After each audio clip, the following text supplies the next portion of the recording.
محترم حضرات، قابل صد احترام معزز سامعین، صحاح ستہ کی اکثر کتب میں ایک تفصیلی روایت موجود ہے۔ حضرت عبداللہ ابن عباس رضی اللہ تعالی عنہما وہ روایت نقل فرماتے ہیں، کہتے ہیں کہ رسول اللہ صلی اللہ علیہ وسلم ایک دن صحابہ کرام کے پاس آنے کے لیے اپنے حجرہ مبارک سے نکلے، فَسَمِعَ يَتَذَاكَرُونَ، تو حضور علیہ الصلوۃ والسلام نے سنا کہ صحابہ کرام آپس میں بات چیت کر رہے ہیں۔ قال بعضهم، ایک صحابی رضی اللہ تعالی عنہ فرمانے لگے، عجبا ان اللہ تعالی اتخذ من خلقه خلیلا واتخذ ابراہیم خلیلا۔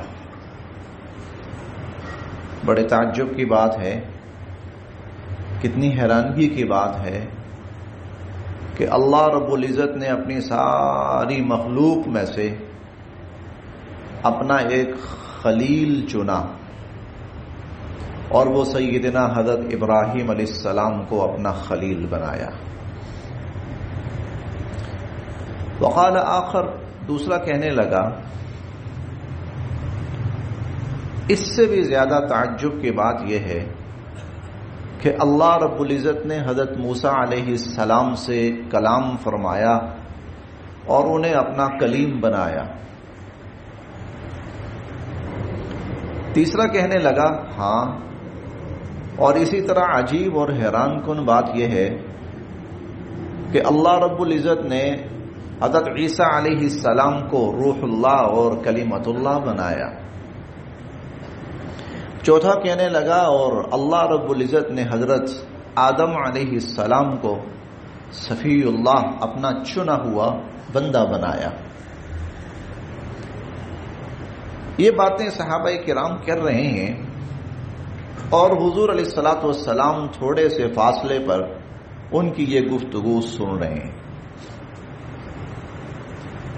تو حضور علیہ الصلوۃ والسلام نے جب یہ بات چیت سنی تو آپ قریب تشریف لائے اور آپ نے فرمایا کہ سمعت کلامکم وعجبکم، میں نے تمہاری باتیں بھی سنی ہیں اور تمہارا تعجب اور حیرانگی بھی سنی ہے۔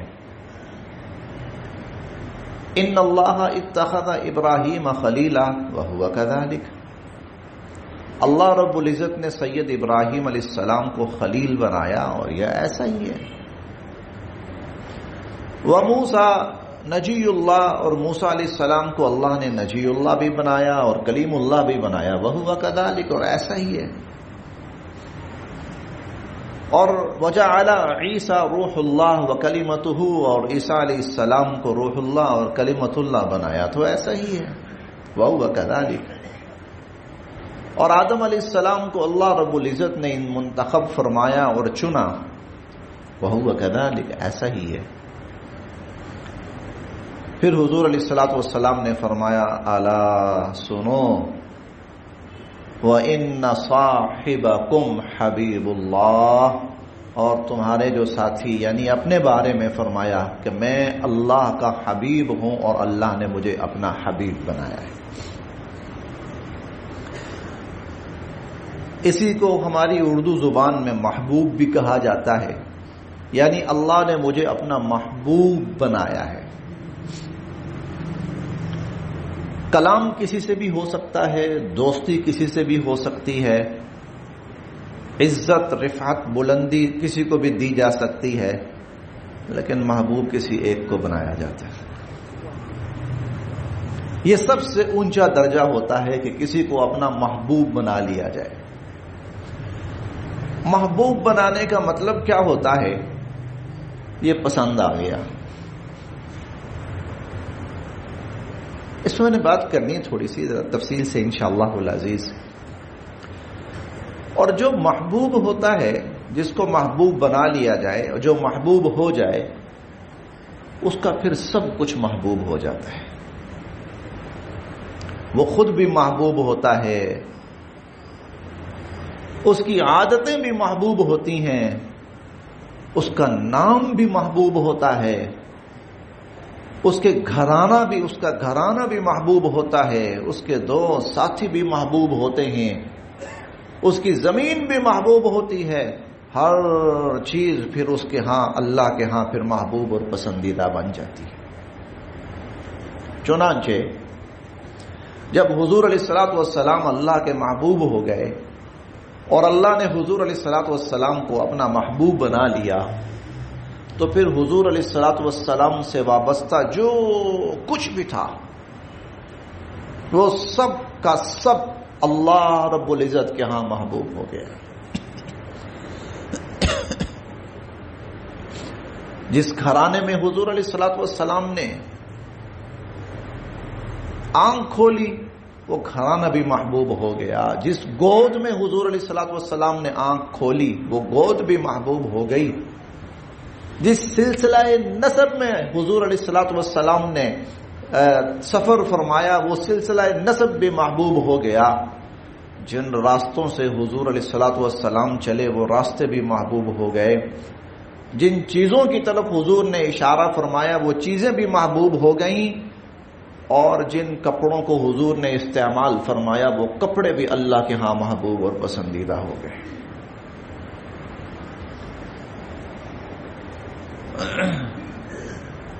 اب دیکھیے، جو چیز حضور علیہ الصلوۃ والسلام سے پھر وابستہ ہوئی نا وہ محبوب ہو گئی، اللہ کو پیاری ہو گئی. صحابہ کرام حضور علیہ الصلوۃ والسلام کی جماعت ہیں، چونکہ حضور کے ساتھی ہیں اللہ کو پوری دنیا میں سب سے زیادہ محبوب ہو گئے. انبیاء علیہ السلام کے بعد صحابہ کرام سے اونچا کسی کا مقام نہیں ہے. حضور علیہ الصلوۃ والسلام، ایک میں بات عرض کرنے لگا ہوں، بس اس کو ذرا تھوڑا سا تحمل کے ساتھ سن لیجئے گا. اہل علم حضرات فرماتے ہیں کہ اس پوری روئے زمین پر جتنی بھی زمین ہے سب سے مبارک، مقدس، محترم، بابرکت جگہ وہ ہے جہاں رسول اللہ صلی اللہ علیہ وسلم اپنی قبر میں آرام فرمائے. وہ سب سے محبوب ترین ٹکڑا ہے. آپ مسجد میں آرام فرما ہوتے تھے، مسجد سے اٹھتے گھر تشریف لے جاتے، گھر سے نکلتے مسجد میں ممبر پر محراب میں تشریف لے آتے. یہ جگہ جو آپ کے قدموں کے تلے آ رہی تھی، جس پر آپ کا چلنا تھا، وہاں سے نکلنا یہاں تشریف لانا اور یہاں سے نکلنا واپس تشریف لانا. حضور نے فرمایا ما بین بیتی و منبری روضۃ من ریاض الجنہ. میرے گھر اور میرے روزے کے درمیان کا یہ جو ٹکڑا ہے جس پر میرے قدم لگتے ہیں، اللہ کے ہاں یہ جنت کے ٹکڑوں میں سے ٹکڑا ہے. آج ہم اس کو ریاض الجنہ کہتے ہیں، جہاں چند لمحے بسر کرنا اپنے لیے سعادت سمجھتے ہیں اور اس پر جھگڑتے ہیں اس کے لیے کہ یہ سعادت مل جائے کسی طرح، اور 2 رکعت نماز نفل پڑھنا اپنے لیے وہاں برکت اور سعادت سمجھتے ہیں. کہ حضور علیہ الصلوۃ والسلام کے قدم مبارک یہاں لگے ہیں تو یہ اتنا بابرکت ہے. وہ بات سمجھیے کہ حضور علیہ الصلوۃ والسلام کو اللہ نے محبوب بنا لیا، اور جب حضور محبوب ہیں تو حضور کی ہر چیز محبوب ہے. حضور علیہ الصلوۃ والسلام کی ہر چیز پیاری ہے، پھر حضور علیہ الصلوۃ والسلام کی ہر چیز اللہ کے ہاں پسندیدہ ہے، اور اس پر دنیا اور آخرت کے فیصلے ہیں.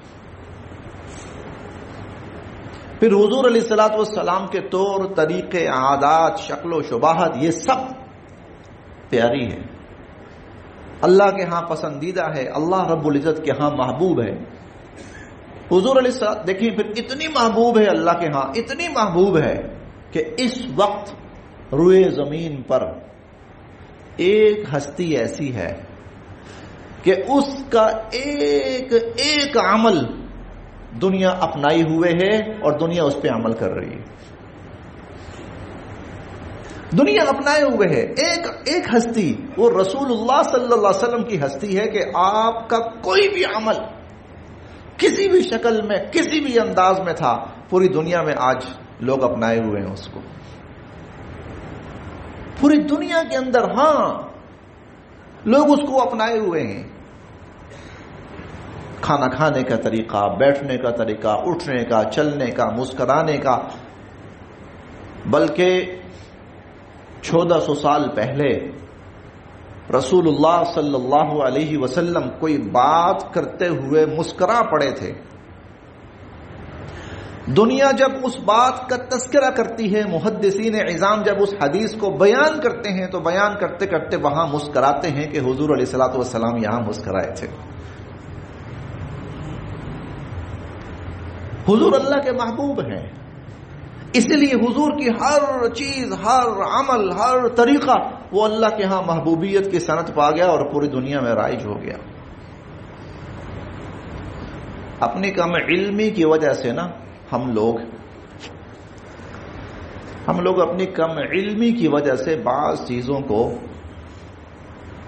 بحث یا مخالفت کا موضوع بنا لیتے ہیں, حالانکہ وہ بحث اور مخالفت کا موضوع نہیں ہوتا. مثال کے طور پر ہمارے ہاں بحثیں ہوتی ہیں, مناظرے ہوتے ہیں, مجلسیں ہوتی ہیں, کتابیں لکھی جاتی ہیں. ایک کہتا ہے جی کہ حضور علیہ الصلوۃ والسلام کی نماز کا طریقہ یہ ہے, دوسرا کہتا ہے غلط یہ ہے, یہ طریقہ, دوسرا کہتا ہے یہ غلط ہے یہ ہے, تیسرا کہتا ہے یہ غلط ہے یہ ہے. اس پر بحث, مناظرے, فرقے تک. حالانکہ یہ جتنے طریقے ہیں جو دنیا میں رائج ہیں نماز کے, یہ سب کے سب حضور علیہ الصلوۃ والسلام کے اپنائے ہوئے طریقے. اللہ نے کچھ طریقے کچھ لوگوں پہ بانٹ دیے, کچھ طریقے کچھ لوگوں پہ بانٹ دیے, کچھ طریقے کچھ لوگوں پہ بانٹ دیے. حضور علیہ الصلوۃ والسلام جب نماز پڑھا کرتے تھے تو ایسا بھی تھا کہ آپ 4 جگہ رفع یدین کرتے تھے. اللہ نے یہ بھی امت کے اندر بانٹ دیا کہ میرا محبوب بعض دفعہ نماز پڑھتے ہوئے 4 جگہ رفع یدین کرتا تھا. چلو کچھ لوگ ایسے ہوں جو 4 جگہ کریں, کچھ حضور علیہ الصلوۃ والسلام نماز پڑھتے ہوئے 1 جگہ رفع یدین کرتے تھے. اللہ نے یہ طریقہ بھی امت پہ بانٹ دیا کہ میرے محبوب کا طریقہ یہ ہے تو کچھ لوگ اس طریقے کو اپنا لیں. حضور علیہ الصلوۃ والسلام کبھی کس طرح نماز پڑھتے تھے؟ آپ نے دیکھا ہوگا کہ کچھ لوگ جب نماز پڑھتے ہیں تو وہ پہلی رکعت میں 2 سجدے کرنے کے بعد تھوڑی دیر کے لیے بیٹھتے ہیں, تھوڑی دیر کے لیے, بس لمحوں کے لیے, چند لمحوں کے لیے بیٹھ کر پھر کھڑے ہوتے ہیں. اور کہا جاتا ہے جلسہ استراحت. کیوں؟ حضور علیہ الصلوۃ والسلام اپنی عمر کے آخری ایام کے اندر تھوڑا سا کبھی کبھار اس طرح جلسہ استراحت فرما دیتے تھے. اللہ رب العزت نے سب پر بانٹ دیا. جاؤ کچھ لوگ میرے نبی کا یہ طریقہ بھی اپناؤ کہ میرے نبی نے جو جو کچھ کیا ہے, میرے حبیب نے, میرے محبوب نے جو جو کچھ کیا ہے, دنیا سب کی سب اس کو اپنائے, پوری دنیا کے اندر وہ طریقے رائج ہوں. اسی لیے یہ ہمیں جو علمی تھوڑا سا اشکال نظر آتا ہے, علمی تھوڑا سا اختلاف نظر آتا ہے, اس کی بنیاد کیا ہے کہ اللہ رب العزت نے اپنے محبوب کے سارے طریقے بانٹ دیے کہ میرے نبی نے جو کام زندگی میں 1 مرتبہ بھی کیا ہے دنیا اس کو کرے, کہ میرا محبوب ہے اس نے کیا ہے, میں چاہتا ہوں تم کرو. الا وانا حبیب اللہ, سنو میں اللہ کا محبوب ہوں. اس لیے یہ بحث کے مواقع نہیں ہے, یہ تو محبت کے مواقع. کہ حضور علیہ الصلوۃ والسلام نے 4 جگہ رفع یدین کیا تھا, ہاں بھائی کیا تھا, بالکل تو کریں. حضور علیہ الصلوۃ والسلام نے اپنی عمر کے جو آخری حصہ ہے اس میں پھر 1 جگہ رفع یدین کرتے تھے, بالکل ٹھیک ہے, کرتے ہیں, اختلاف والی کون سی بات ہے. تو یہ بھی حضور علیہ الصلوۃ والسلام کا طریقہ تھا, یہ بھی حضور علیہ الصلوۃ والسلام کا طریقہ تھا, تو بحث کس بات کی ہے. حضور علیہ الصلوۃ والسلام کبھی بآواز بلند آمین کہہ دیتے تھے, ہاں بالکل کہتے تھے, اور کئی دفعہ حضور علیہ الصلوۃ والسلام آہستہ آواز سے آمین کہتے, تو ہاں کہتے تھے. تو بھائی کچھ لوگ اونچے بھی کہو, کچھ لوگ آہستہ بھی کہو, یہ اختلاف کی جگہ نہیں, یہ تو محبت کی جگہ ہے. ہر اس شخص کو محبت کی نظر سے دیکھنا چاہیے جو حضور علیہ الصلوۃ والسلام کے کسی بھی طریقے کو اپنائے ہوئے. آپ دیکھتے ہوں کہ بعض جگہوں پر جب نماز ختم ہو جاتی ہے تو نماز کے بعد دعا نہیں ہوتی، سلام پھرا، چلو بھئی اٹھو، کچھ لوگ چلے گئے، کچھ نماز پڑھنا شروع ہو گئے. اور بعض جگہوں کے اوپر نماز کے بعد تھوڑی دیر بیٹھا جاتا ہے، دعا مانگی جاتی ہے. تو حضور علیہ الصلوۃ والسلام کے دونوں طریقے تھے. کبھی جلدی ہے، کوئی لشکر روانہ فرمانا ہے، نکلنا ہے کسی سفر پر، تو سلام پھر کر آپ اٹھ جاتے تھے، نہیں بیٹھتے تھے. اور کبھی ایسا ہوتا تھا کہ پرسکون موقع ہے، کہیں جانا نہیں ہے، تو آپ وہاں بیٹھ کر کافی دیر بیٹھ کر دعا بھی اور صحابہ کرام کے ساتھ بات چیت بھی اور ان کے مسئلے مسائل سننا بھی، تو یہ سب ہوتا تھا. تو اللہ نے کیا کیا؟ اللہ رب العزت نے یہ کیا کہ اپنے حبیب کا ہر طریقہ بانٹ دیا. سب کرو جو میرے نبی نے کیا کرو. محفوظ کر دیا، محفوظ کر دیا. حضور علیہ الصلوۃ والسلام کا ایک عمل محفوظ ہے، چھوٹے سے چھوٹا عمل محفوظ ہے. صحابہ اکرام رضوان اللہ علیہم اجمعین وضو کرتے تھے، پتہ کیا کہتے تھے؟ کہتے تھے کہ ہاکذا وضوء رسول اللہ، ہم نے حضور علیہ الصلوۃ والسلام کو ایسے وضو کرتے ہوئے دیکھا. یہ حضور کا وضو تھا. نماز پڑھتے تھے، کہتے تھے ہاکذا صلاۃ رسول اللہ، یہ حضور علیہ الصلوۃ والسلام کی نماز ایسے تھی. یہ تو ہماری کم علمی ہے نا کہ وہ جو چیز محبت کی چیز تھی ہم نے اس کو لڑائی اور بحث کی چیز بنا دیا، اختلاف اور انتشار کی چیز بنا دیا. نہیں، یہ تو محبت کی چیز تھی کہ اللہ رب العزت نے اپنے حبیب کے طریقے سب پہ بانٹ دیے. کبھی ایسا بھی ہوتا تھا کہ حضور علیہ الصلوۃ والسلام کے جو داڑھی مبارک ہے اس کے بال بڑھ جاتے تھے. ایسا بھی ہوتا تھا، مصروف ہیں، مشغولیت ہے تو داڑھی کے بال بڑھ گئے ہیں. پھر کبھی ایسا بھی ہوتا تھا کہ جب آپ اپنے گھر میں آرام تشریف فرما چکے ہیں اور آرام میں ہیں اور سکون میں ہیں، کوئی بہت آنا جانا نہیں ہے، تو آپ داڑھی اپنی ترشوا بھی رہتے تھے. تو کچھ لوگ داڑھی بڑھا بھی رہے ہیں، کچھ لوگ مشت کے برابر بھی رکھ رہے ہیں. یہ تو کم سے کم اتنی تو ضروری ہے نا، مشت کے برابر بھی رکھنا ہے. تو بھائی یہ سب تو حضور علیہ الصلوۃ والسلام نے کیے، تو اللہ نے پھیلا دیے. بھائی میرے محبوب نے کیا ہے، کرو. آپ نے دیکھا ہوگا کچھ لوگ سیاہ رنگ کی پگڑی پہنتے ہیں، کچھ لوگ سفید رنگ کی پہنتے ہیں، کچھ لوگ ہری رنگ کے پہنتے ہیں. تو یہ تو حضور علیہ الصلوۃ والسلام کے طریقے تھے.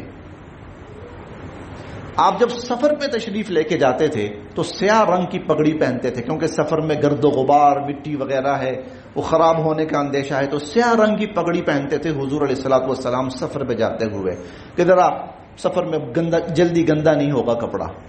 اور جب حضور علیہ الصلوۃ والسلام عموماً صحابہ کرام اور اپنے معمول کے اندر ہوتے تھے، گھر کے اندر ہوتے تھے، مدینہ میں ہوتے تھے، تو سفید رنگ کی پگڑی پہنتے تھے. اور کبھی جب باہر سے لوگ آتے تھے ان سے ملنا ہوتا تھا، یا کبھی کبھار آپ نے جمعہ پڑھانا تو سبز رنگ کی پگڑی پہنتے تھے. تو یہ لڑائیاں کہاں سے ہو گئی؟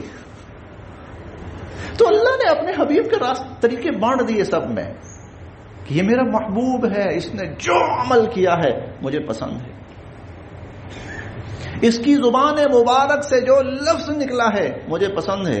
دنیا کی ساری زبانیں مٹ جائیں، سارے الفاظ مٹ جائیں، میرے حبیب کے منہ سے نکلا ہوا ایک ایک لفظ زندہ رہے گا، ایک ایک طریقہ زندہ رہے گا، ایک ایک عادت زندہ رہے گی. اور فیصلے اسی پہ ہوں گے، فیصلے اسی پہ ہوں گے. ایک عجیب قرآن کریم کی آیت ہے، اللہ کرے مجھے بھی سب سے پہلے سمجھ میں آ جائے، ہم سب کو سمجھ میں آ جائے. قل ان کنتم تحبون اللہ فاتبعونی یحببکم اللہ ویغفر لکم ذنوبکم واللہ غفور رحیم. اے نبی علیہ الصلوۃ والسلام لوگوں سے کہیے آپ، اور یہ جو لوگوں سے کہنا ہے تو یہ قیامت تک کے لوگوں کے لیے ہے.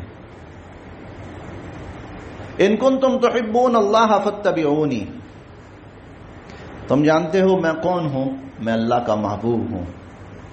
جب میں اللہ کا محبوب ہوں تو پھر تم میرا جو بھی طریقہ اپناؤ گے، میری جو بھی عادت اپناؤ گے، تو چونکہ میں اللہ کو محبوب ہوں تو میری ہر عادت طریقہ بھی اللہ کو محبوب ہے. اور تم جو بھی عادت اور طریقہ اپناؤ گے تو میری محبت کی وجہ سے اللہ تم سے بھی محبت کرے گا. قل ان کنتم تحبون اللہ فاتبعونی یحببکم اللہ ویغفر لکم ذنوبکم واللہ غفور رحیم. ذہنوں میں تھوڑی سی وسعت پیدا کیجیے. اللہ نے اپنے حبیب کی ساری زندگی، اعمال، طور طریقے وہ لوگوں کے اندر تقسیم فرما دیے ہیں. کوئی کسی بھی طریقے پہ عمل کر رہا ہے، وہ حضور علیہ الصلوۃ والسلام کی محبت ہے. ہاں ایسا نہ ہو کہ اپنی طرف سے نکال کر نام حضور کا لگا دیں، وہ غلط ہے، وہ نہیں کرنا، وہ نہیں کرنا.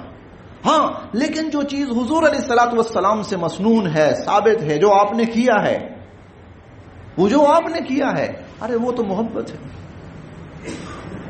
جس شخص سے حضور علیہ الصلوۃ والسلام نے محبت فرمائی، امت سے کہا میں محبت کرتا ہوں، تم بھی محبت کرو.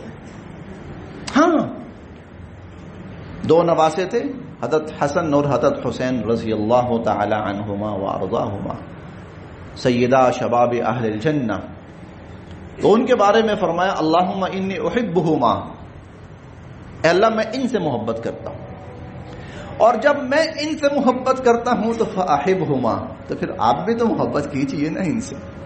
یہ کیسے ہو سکتا ہے کہ میرا محبوب اے اللہ آپ کا محبوب نہ ہو؟ اور وَأَحِبْ مَن يُحِبُّهُمَا، جب یہ دونوں مجھے محبوب ہیں تو پھر اے اللہ جو ان سے محبت کرے، اے اللہ آپ اس سے بھی محبت فرمائیے، پھر اس سے بھی محبت فرمائیے.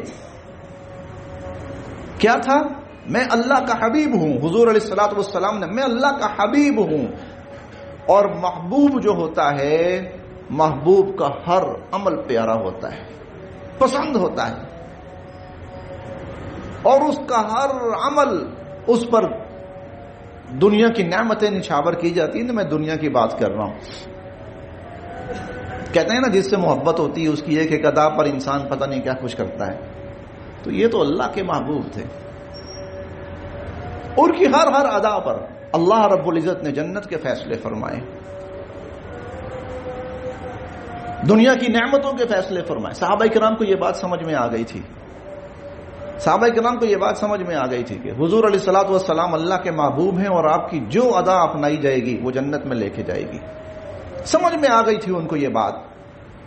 چنانچہ وہ دنیا کے بڑے سے بڑے حکمران کی آنکھوں میں آنکھیں ڈال کر بھی حضور علیہ الصلوۃ والسلام کی سنت کو اپناتے تھے. بڑا معروف واقعہ ہے، صحابی ہیں حضور علیہ الصلوۃ والسلام کے بہت بڑے صحابی ہیں، حضرت حذیفہ بن یمان رضی اللہ تعالی عنہ، اور ان کو حضور علیہ الصلوۃ والسلام کا رازدار صحابی کہا جاتا ہے، صاحب سر رسول اللہ صلی اللہ علیہ وسلم. تو حضور علیہ الصلوۃ والسلام نے ان کو بھیجا، اور یہ گئے ہوئے تھے ایران. اور اس وقت جو ایران تھا وہ دنیا کی سپر پاور تھی، ان کا رعب اور ان کا دبدبا اور ان کا شاہی نظام. اور آپ کو پتا ہے کہ پہلے زمانے میں جو بادشاہ ہوتے تھے تو وہ اپنے آپ کو خدا کہلواتے تھے، تو پھر انہوں نے اپنا سارا جو سیٹ اپ رکھا ہوتا تھا وہ بھی بڑا شاہانہ جاہو جلال والا. اب یہ شاہی مہمان ہیں. اب جب شاہی مہمان ہے تو آپ تصور کر سکتے ہیں کہ وہاں بیٹھنے کا، کھانے پینے کا کس معیار کا انتظام ہوگا. تو جب شاہی مہمان ہیں تو ان کو بھی بٹھایا گیا. کھانا شروع ہوا تو کھانا کھاتے ہوئے ہاتھ سے لقمہ گر پڑا. اب جب لقمہ گرا ہے تو حضور علیہ الصلوۃ والسلام کی سنت مبارکہ اور آپ کا فرمان مبارک وہ بھی یہی ہے، لقمہ گر پڑے اسے اٹھاؤ اور اسے صاف کرو، کھانے کے قابل ہے تو کھا لو، صاف کرو اس کو کھانے، اور اگر بہت زیادہ خراب ہو گیا تو پھر بے شک چھوڑ دو اس کو، کہیں احترام کی جگہ پہ رکھ دو. تو یہ جھکے ہیں لقمے کو اٹھانے کے لیے. اب یہ بات آپ تصور کر سکتے ہیں کہ اس وقت کی جو سپر پاور تھی، کہلاتی تھی اپنے آپ کو، اور اس کے شاہی دربار کے اندر ہیں، تو کس قدر بظاہر لوگوں کی نظروں کے اندر معیوب حرکت ہوگی کہ ایک لقمہ گر پڑا ہے تو بندہ شاہی دربار پہ بیٹھا ہوا ہے اور نیچے جھک رہا ہے اس لقمے کو اٹھانے کے لیے. یہ جھکنے لگے حضرت حذیفہ بن یمان رضی اللہ عنہ. ساتھ والوں نے کونے ماری، کیا کر رہے ہو، یہ کیا حرکت ہے؟ جیسے ہمارے ہاں کہتے ہیں نا کیا چیپ اور کیا نیچ حرکت ہے، کیا سمجھیں گے لوگ، چھوڑو اس کو. تو انہوں نے ایک بڑی عجیب بات کہی. ان کا جملہ قیامت تک کے مسلمانوں کے لیے اللہ پاک نے محفوظ کر دیا. فرمانے لگے اترک سنت حبیبی لہؤلاء الحمقاء، دنیا کے ان بے وقوفوں کی وجہ سے میں اپنے نبی کی سنت چھوڑ دوں.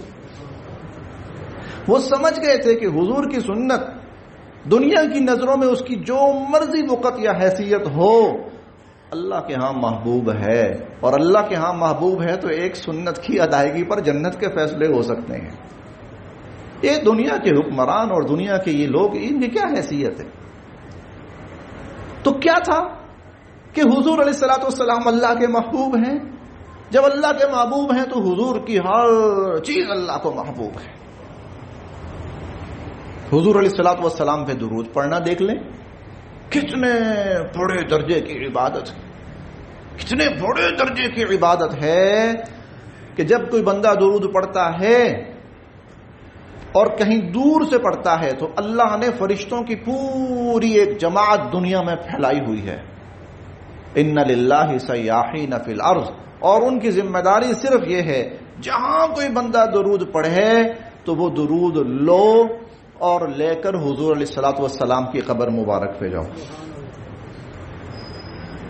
یہ مسند امام احمد بن حنبل کی روایت ہے کہ وہ فرشتہ حضور علیہ الصلوۃ والسلام کی قبر مبارک میں جا کے حاضر ہوتا ہے اور حاضر ہو کر کہتا ہے کہ اے اللہ کے نبی، ان فلان ابن فلان قد صلی علیک، یہ فلاں بن فلاں نے آپ پہ درود پڑھا ہے اور میں اس کا درود لے کر آپ کی بارگاہ میں حاضر ہوا۔ وہ اللہ کے محبوب ہیں، وہ اللہ کے محبوب ہیں، اور اللہ کے محبوب ہیں تو ان کی ہر حرکت اللہ کے ہاں پیاری ہے، ہر ادا پیاری ہے، ہر عمل پیارا ہے، ہر سنت پیاری ہے۔ اسی میں شفا ہے، اسی میں رزق ہے، اسی میں برکت ہے، اور اسی کے اندر بلکہ حضور علیہ الصلوۃ والسلام کا جو نام نامی ہے اس میں گرامی ہے، آپ کا جو ذاتی نام اس میں گرامی ہے وہ ہے محمد، اور احمد دو ہیں۔ اب نام محبوب کا ہے، نام محبوب کا ہے۔ امام حلبی رحمۃ اللہ علیہ نے روایت نقل کی ہے، فرماتے ہیں کہ قیامت کے دن اللہ کے سامنے دو افراد لائے جائیں گے، اللہ پاک فرشتوں سے فرمائیں گے ان کو جنت میں لے جاؤ، تو وہ بندے دونوں کھڑے ہو کر عرض کریں گے باری تعالیٰ آپ کا احسان انعام، ہماری تو خوشی کی انتہا نہیں، لیکن بس تھوڑی سی تسلی اپنی کرنا چاہتے ہیں، اور وہ تسلی یہ ہے ہمیں نہیں یاد آتا کہ ہمارا کوئی ایسا عمل ہو کہ جو ہماری بخشش کا سامان بن سکے۔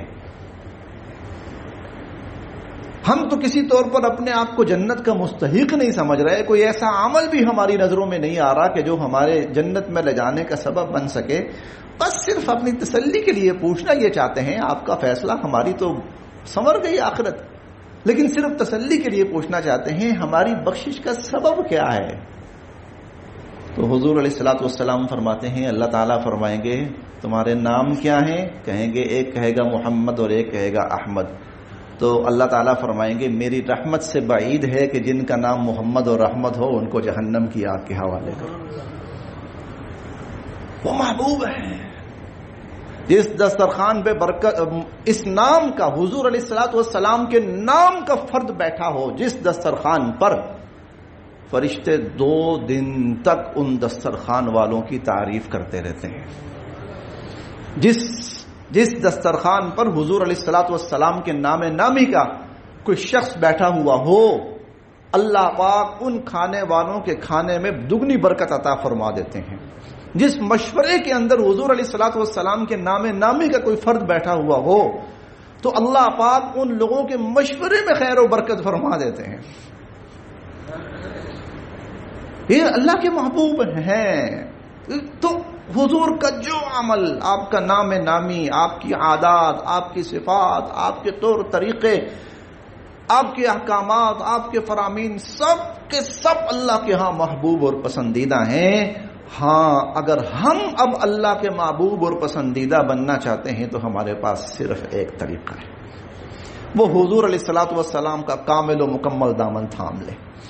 آپ کا عمل، آپ کے طور طریقے، آپ کا اٹھنا بیٹھنا، لقد کان لکم فی رسول اللہ اسوۃ حسنہ، تمہارے لیے اللہ کے رسول صلی اللہ علیہ وسلم کی زندگی سب سے بہترین مثال اور نمونہ ہے۔ ربیع الاول کا یہ سب سے بڑا پیغام ہے اللہ کے، وَأَنَا حَبِيبُ اللَّهِ۔ ایسا ہی تو نہیں ہے نا، قیامت کے دن جب تک حضور علیہ الصلوۃ والسلام کی زبان مبارک سے الفاظ ادا نہیں ہوں گے تو جنت کا، تو آخرت کا آغاز بھی نہیں ہوگا۔ بے شک حضور علیہ الصلوۃ والسلام سب سے آخر میں جنت میں جائیں گے، سب سے آخر میں، جنت میں جائیں گے